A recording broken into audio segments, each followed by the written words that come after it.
देखिए, अगले सूत्र की तरफ आप लोगों को हम ले चलते हैं। अगला सूत्र बोर्ड एग्जाम से संबंधित क्या है?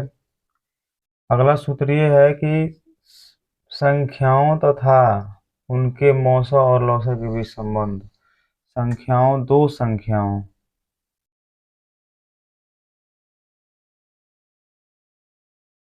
संख्याओं तथा उनके मौसा और लौसा के बीच में क्या संबंध होता है? संबंध ये होता है कि पहली संख्या और दूसरी संख्या का गुणनफल उनके मौसा और लौसा के गुणनफल के बराबर होता है।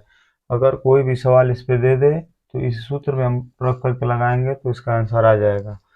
दूसरा क्वेश्चन क्या कह रहा है? बहुपद के शून्यकों और गुणांकों में संबंध।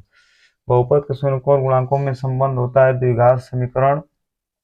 द्विघात बहुपद ax² plus bx plus c के लिए शून्यकों का योग अल्फा प्लस बीटा बराबर माइनस बी अपान ए, शून्यकों का गुणनफल अल्फा इंटू बीटा बराबर सी अपान ए। त्रिघात बहुपद ax³ plus bx² plus cx plus d के लिए क्या होता है? शून्यकों का योग alpha plus beta plus gamma, 3 शून्य का आएगा, इसमें भी सूत्र बनेगा माइनस बी अपान ए। दूसरा सूत्र बनेगा एक बार दो शून्यक लेकर उनके गुणनफलों का योग। एक बार दो शून्यक यानी alpha beta plus beta gamma plus gamma alpha, तो इसका हमारा सूत्र बनेगा सी अपान ए बनेगा। फिर तीसरा सूत्र बनेगा शून्यकों का गुणनफल त्रिघात समीकरण के लिए alpha into beta into gamma बराबर माइनस डी अपान ए। इसी प्रकार से तीसरा जो हमारा सूत्र है, यदि a1x plus b1y plus c1 बराबर 0 और a2x plus b2y plus c2 बराबर 0 दो सरल रेखाएं हैं तब, तो अगर यदि a1 upon a2 not equal to b1 upon b2 होता है, अगर इन दोनों सरल रेखाओं में a1 upon a2 not equal to b1 upon b2 को अगर ये रूल फॉलो करता है तो निकाय का हल अद्वितीय, संगत तथा प्रतिच्छेदित होता है। और दूसरा रूल ये है कि अगर a1 अपान a2 बराबर b1 अपान b2 और लास्ट में अगर not equal to c1 upon c2 यानी c1 upon c2 not equal to में अगर होता है तो उस स्थिति में निकाय का कोई हल नहीं होता है, समांतर होता है तथा असंगत होता है। और तीसरी स्थिति अगर a1 upon a2, b1 upon b2 और c1 अपान c2 तीनों आपस में अगर बराबर हो तो निकाय का अपरिमित रूप से अनेक हल होता है और संपाती होता है तथा आश्रित और संगत होता है। ये दोनों समीकरण का ये रूल है। तो इस प्रकार से इसको दिमाग में रखते हैं क्योंकि इस पे लगभग मान के चलिए कि सवाल आता ही आता है। और फिर अगले सूत्र की तरफ बढ़ते हैं। अगला सूत्र हमारा क्या है? मूलों की प्रकृति।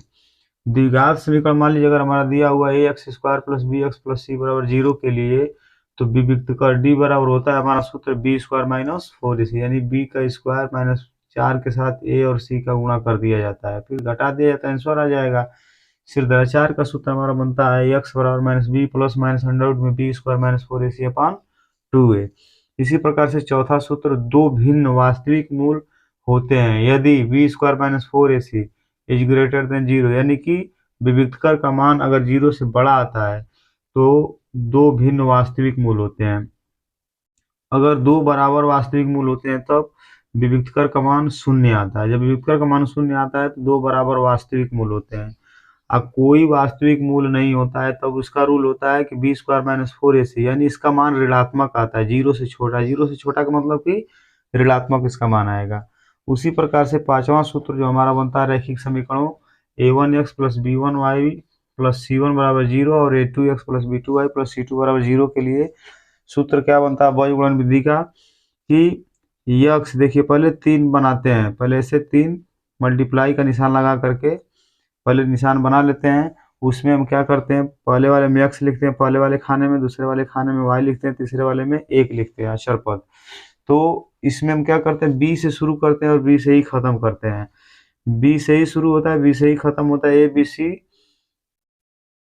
3 अक्षर पद होते हैं, तो b1 b2 c1 c2 a1 a2 b1 b2। देखिए b के बाद c पे आ जाएंगे, c के बाद फिर a पे आ जाएंगे, फिर a के बाद b पे आ जाएंगे, b से शुरू b पे खत्म। तो इसका सूत्र बनता कैसे है, पहले x को लिख लेते हैं ऊपर, अब b1 का c2 में गुणा करते हैं, b1 c2, फिर माइनस लगा करके b2 c1 बराबर फिर लगा देते हैं, फिर y को ऊपर लिख लेते हैं, फिर c1 का एटूम करते हैं, c1a2 माइनस c2a1, फिर बराबर के निशान लगा के अचर पद ऊपर एक लिख लेते हैं, उसके बाद से a1 b2 minus a2 b1। इस प्रकार से इसमें जब मान हम पुट करते हैं, पुट करने के बाद जो भी अगर इसका मान आता है तो पहले x की वैल्यू निकलती है, फिर y की वैल्यू निकलती है अचर पद के साथ लेके चलने पे। तो इस प्रकार से ये सूत्र आप लोग ध्यान में रखिएगा, क्योंकि इस सूत्र से संबंधित लगभग सवाल बोर्ड के एग्जाम में पूछे जाएंगे।